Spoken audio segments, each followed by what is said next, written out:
This year's Walk for Hunger will take place on Sunday, May 1st. And to tell us about the event and the program supported is our guest from the Walk's organizer, Project Bread, the Executive Director, Ellen Parker. Thank you very much for being with us, Ellen. So happy to be here.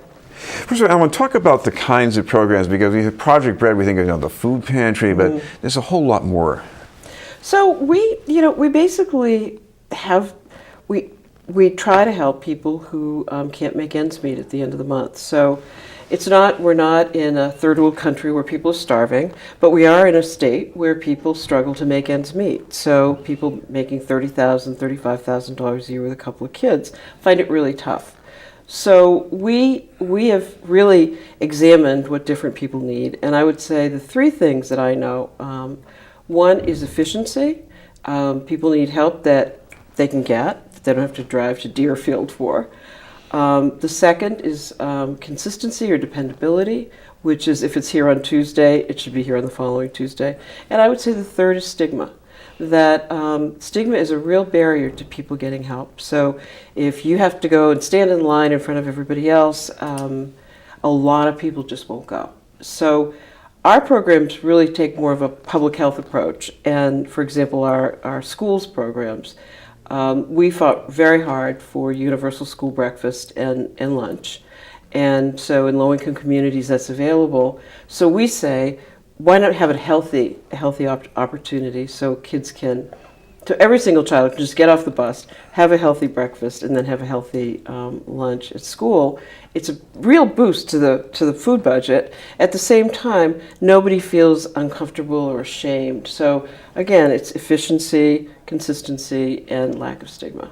Talk about the kind of people you serve, because when I look at what goes on, maybe more so in other states, there's this sense of, people who collect food stamps, they're not working hard enough, they're slackers, but what do you see out there?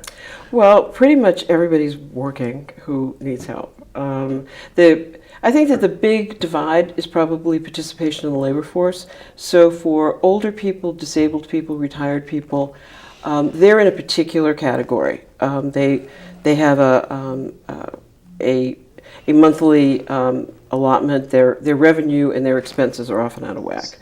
What is much more common is the family of a cab driver, the family of a cleaner, the family of somebody making just above minimum wage, who struggles at the end of the month. Because if your budget is really, really tight and you need to do something like take a cab ride to the hospital with your kids or buy a new pair of sneakers, or, there's a million different things that can happen.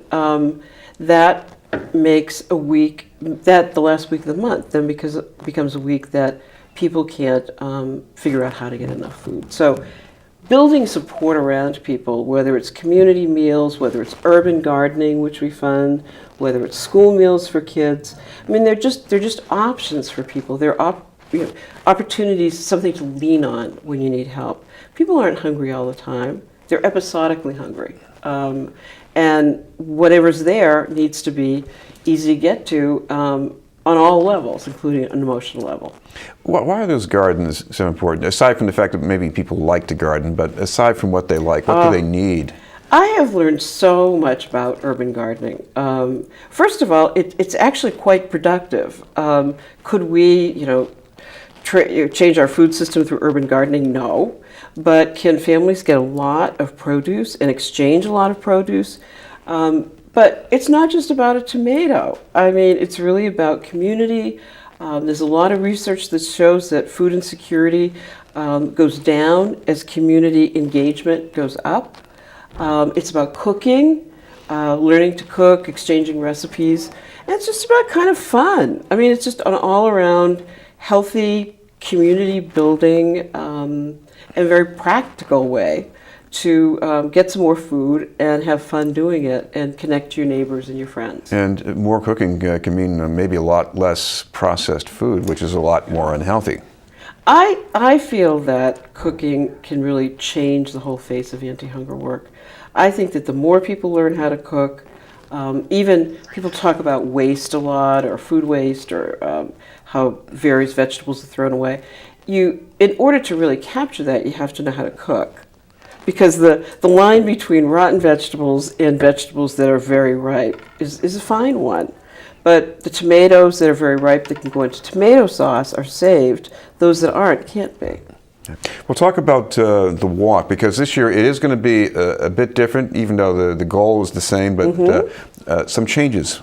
Right. So many people will probably be happy to hear that the walk is shorter this year, and it's shorter because of some work that was done out in Watertown. We can't have the same route, but we have a shorter route, a 10-mile route, and at the same time we have a 5K. So we know there are lots of people, particularly lots of younger people who run and are very sympathetic to sustainability and green and all the things we stand for. And this is really an opportunity for them to come and participate. So we're very excited about that. And of course, before you walk, you got to get some pledges. So you can explain a little bit about how that takes place? Sure. It's very clearly outlined on the Project Bread website, but everyone can have their own walk page. They can email to their friends and say, "I'm doing this great thing. Would you sponsor me?" And their friends often say, "You are fantastic for doing this." And they'll come back and they gather pledges online. It's not really pledges. Usually people will commit. And talk about the people who show up.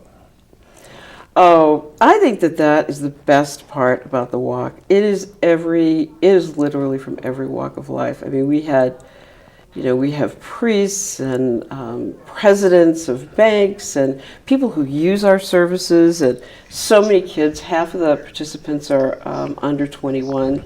It's a really, if you dream of a better world and a better community, it's really the experience of a community that literally is like reaching out to help others. And it just never, after almost 20 years, I've never stopped being inspired by it.